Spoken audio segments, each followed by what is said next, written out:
The embodiment of humbleness and humility, one of the biggest threats in MPL Philippines, and is known for his miracle sets, clutch plays, and sneaky playstyle, the world must beware of the potent venom of Ch4knu. Joshua Mangilog, also known as Ch4knu, is one of the most eminent roamers in the MLBB pro scene, with his explosive in-game engagements and clutch setups that could end to quick turnarounds. His iconic plays propelled his former team to be called as the Comeback Kings, which is execration. Ch4knu made his debut in 2019 as the roamer of execration in Season 4. His high IQ plays using his signature hero grok always leave the audience in awe with his sudden ultimates and entrances, zoning out enemies, and his invading and surprise knockups enables his team to dominate games and creates intense yet winnable team fights. Ch4knu's unique game playstyle and critical strategies is purported to be poisonous, led him in earning his Ch4kmamba moniker.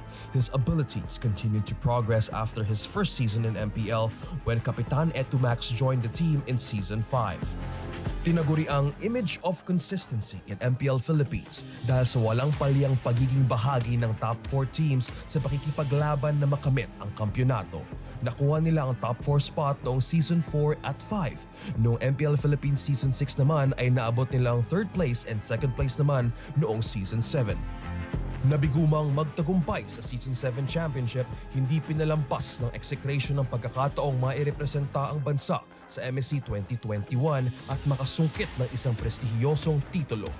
Naging mahaba man ang kanilang paglalakbay, ay nagpatuloy silang lumaban at hinawi ang iba't ibang kupunan, kabilang na ang isa pang team na kumakatawan din para sa Pilipinas.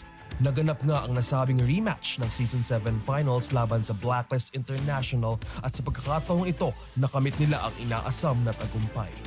Hindi man naging madali ang koneksyon ni Ch4knu at Etumax, ang isa sa naging susi sa kanilang pagkawagi at naging dahilan upang makoronahan ng execration bilang Kings of the Sea sa naganap na Mobile Legends Southeast Asia Cup 2021. On the last day of the MSC playoffs, Ch4knu earned 2 MVP titles, one with his trademark hero grok. His amazing performance throughout the tournament and the championship game ended with 226 assists, which was the highest number of assists in the said regional tournament. After the sweet victory, Ch4knu and his teammates bid goodbye to execration due to unfortunate circumstances. This is where Smart Omega acquires the entire former execration members, in which Ch4knu is a part of up to this date. With a new name, they landed 4th place in Season 8. The proof of Smart Omega being the last one in MPL Philippines is their exceptional journey through Season 9 of MPL Philippines. After the consecutive sweeps from TNC Pro Team, Echo, and RSG in the first half of the regular season, they almost lost their playoff spot but still successfully fought their way through. Despite the struggles, Ch4knu's shot calls and winning initiations helped the team climb from the lower bracket to grand finals, eliminating the leading team from the regular season standings. Even ending up on the 2nd place, their remarkable performance in Season 9 is the most memorable voyage for the barangay. Till today, Ch4knu is still gaining numerous acknowledgements with his impressive skills as a reliable roamer and playmaker of the team. Without doubt, this MSC champion is bound to be known, heralded as the best tank in Southeast Asia. Ch4knu is destined to be legendary.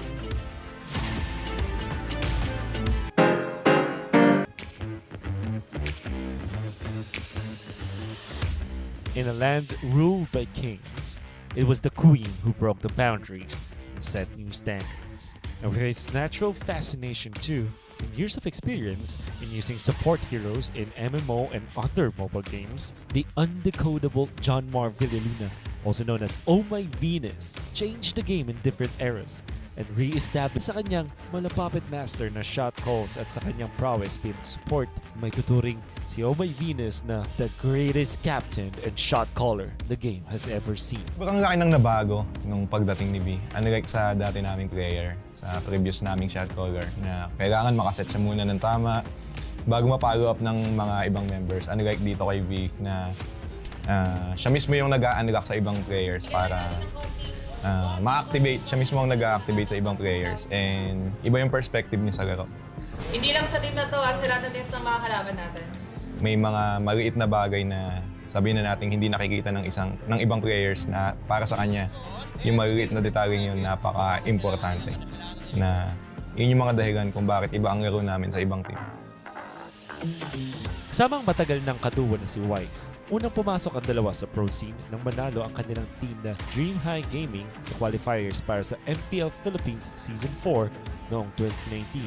Under Onyx Philippines, nagtala siya ng dalawang second place finishes noong Season 4 at 5 hanggang sa matrade ang V-Wise tandem papuntang Blacklist International noong Season 7 kung saan nakuha na nila ang kanilang unang championship title na nakapagdala pa ng back-to-back titles come Season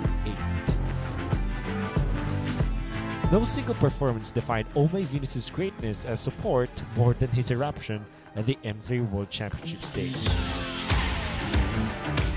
With his presence seen as a threat, competing teams are forced to ban his heroes in the drafting, and yet he was still able to get the most assists, a total of 299 at the end of the competition. Now, reclaiming the crown in Season 10 and standing tall as a three-time MPL champion, a world champion at isang Southeast Asian Games gold medalist with influence as a champion of gender diversity, exceeding the confines of the mobile esports industry, truly. Oh My Venus is a true trailblazer, a living legend in the Philippine professional esports scene.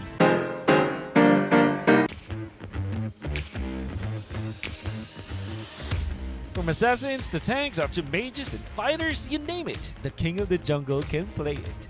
One of the most versatile hero pools the game has ever seen and a true game changer in the jungle role, January Wise Rosario is considered to be one of the greatest junglers in the history of the game. Ops! Sandboard matutot doon, papasok si Yawi, hangis din para kay Wise. Tapos si Yawi makukuha ang first blood para sa side of Blacklist International. Papasok din, huwag ng flash for the Queen. Dalawa ang masastan. Sonji is down. Blacklist. After his first team, Dream High Gaming qualified for MPL Philippines in Season 4, Wise, along with his everlong partner Oh My Venus, has never looked back and are both considered legends, the best duo the game has ever seen. Yung pagpasok ng mga miyembro, may bawi naman! Si Oh My Venus at si Wise! Double setup coming from the Royal Duo! May sipa pabalik pero ikaw naman natatamaan na aggressive! Sa simula ng paglalaro ni Wise para sa Onyx Philippines noong Season 4, pinakita agad nito ang kakaibang kakayanan at potensyal sa paglalaro ng jungler role. Natapos niya ang kanyang career para sa Onyx Philippines nang may dalawang second place finishes na nakamit nila noong Season 4 at Season 5. Matapos ang nakadismayang Season 6 ng V-Wise tandem, na-trade sila papuntang Blacklist International sa simula ng Season 7 kung saan nanalo sila ng back-to-back MPL Championships at tinirang na M-Series World Champions noong M3 World Championship. As a jungler, Wise is known for his calm and disciplined playstyle. Combined with his partner V's shot calling and unpredictable plays, they created an unbreakable code that is very well known not only in the Philippines but throughout the whole world. As his career progressed along with V's guidance, he further improved his mechanical skills and learned to be a better team player. One of his feats that back up his fearsome reputation in the jungle is when he attained the record for most kills in a single match in MPL Philippines history with 29 kills. Wise continued to cement his legendary status as a jungler by being the first player in MPL history to play heroes that are not commonly played in the jungle. Some of these heroes include Natalia, Valentina, Guinevere, and Frederick, but one of his most prominent unorthodox picks is Aldous, which he debuted in the group stage of Season 7. He also played a hero in the last game of the Grand Finals, which helped secure his first championship for Blacklist International. As compared dun sa first two turtles, and right now, nasa gitna siya dito ng madami. And Wise will get the first turtle of the game for the side of Blacklist International. Toshi dito with the crossbow of tank. Wise, hindi siya nabawasan dun. Now considered to be a legend of the game, Wise has won 3 MPL championships, an M-Series World Championship, and a Southeast Asian Games gold medal, and is feared by teams all over the world. With his philosophy, attitude over skill, he continues to dominate the jungle and strives to further improve the way the game is played. A champion not only in the game, but for the Philippine professional esports community as well. We will, for sure, never see a player as legendary as Wise.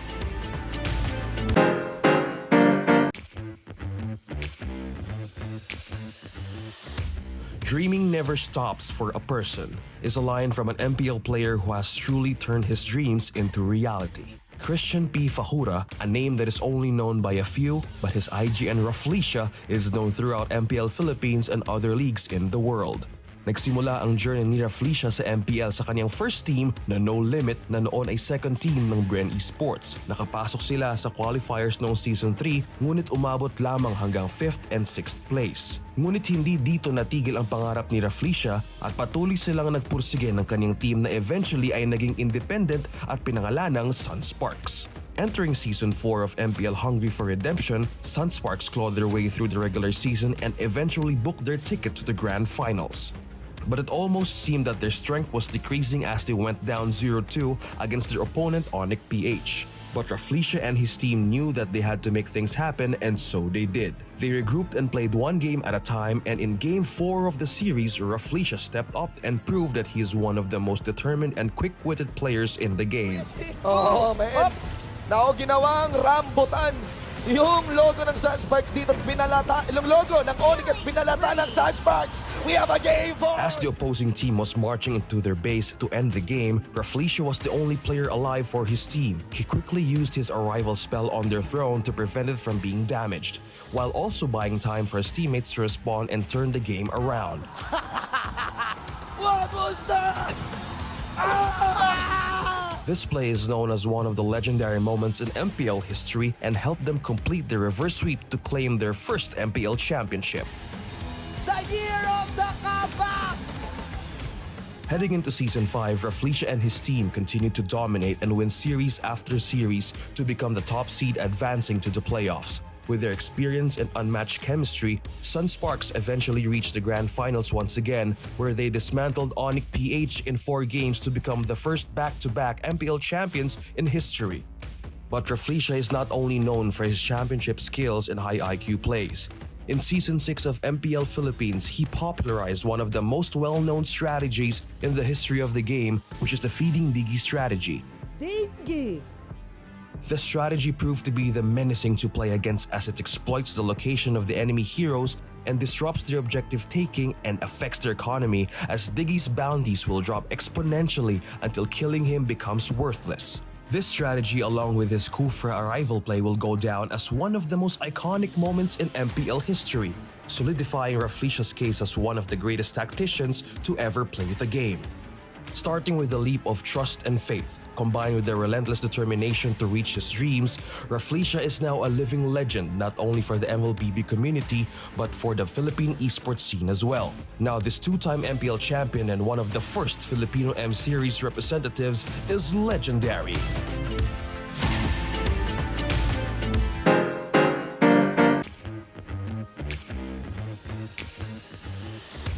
Korean by blood, Filipino by heart. He was the pillar and backbone of Philippine MLBB champions. He is the master of the fundamentals. The man behind the glory of different MPL teams. Coach Brian Panda Lim led not one but multiple teams to extraordinary recognitions in the professional scene. He started out as the first international player in the MPL stage back in 2018.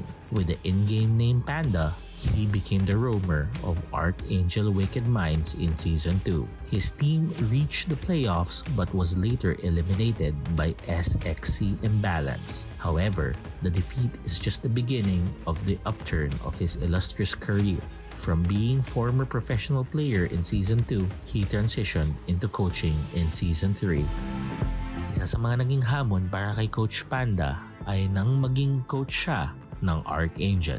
Dahil sa language barrier, ay nagkaroon ng mga problema sa komunikasyon ang kanyang team. But Coach Panda's devotion in his role surfaces as he was able to provide insights to the team and help the team maximize their full potential. From placing last in the playoffs, they rose and soared all the way into the championship and ended up beating Bren Esports, making them the MPL-PH Season 3 champions. Sa parehong taon, nakuha din ng Archangel ang ikatlong pwesto sa MSC 2019. Patuloy na nakilala si Coach Panda nang siya ay napiling maging coach ng Philippine National Team na Sibol sa 2019 Southeast Asian Games sa Mobile Legends Esports category. Matapos makuha ang playoff spot laban sa Thailand, nanalo sila sa pamamagitan ng isang kapanapanabik na do-or-die match laban sa Indonesia noong Grand Finals. Dito ay nasungkit nila ang unang gintong medalya sa SEA Games Esports Competition para sa Pilipinas. Sa pagpasok ng Season 4, nabigo ang Archangel na makakuha ng pwesto sa playoffs. Bumalik siya sa coaching pagkatapos ng 2 season kung saan noong 2021 ay ginabayan niya ang Laos Playbook Esports. Humarap sila sa qualifiers ngunit nalaglag din sa playoffs. Despite a series of defeats and unexpected circumstances, Coach Panda did not lose his optimism. His burning passion was reignited when he took charge of a team made up of players who were released by their former teams. In 2021, RSG Philippines officially announced Coach Panda as the head coach of the team. He started leading the team in Season 8. Adjusting to the new roster, the team was eliminated early in the playoffs, but Coach Panda was eager to prove that the so-called Chop Suey team could become champions. RSG-PH dominated the entirety of Season 9, gaining 8 consecutive sweeps with 11 wins and 3 losses. With Coach Panda's iconic coaching style and hard work, he successfully pushed RSG to become the newly crowned kings of MPL. Even without Coach Panda's presence, he continued helping RSG Philippines in the Mobile Legends Bang Bang Southeast Asia Cup 2022.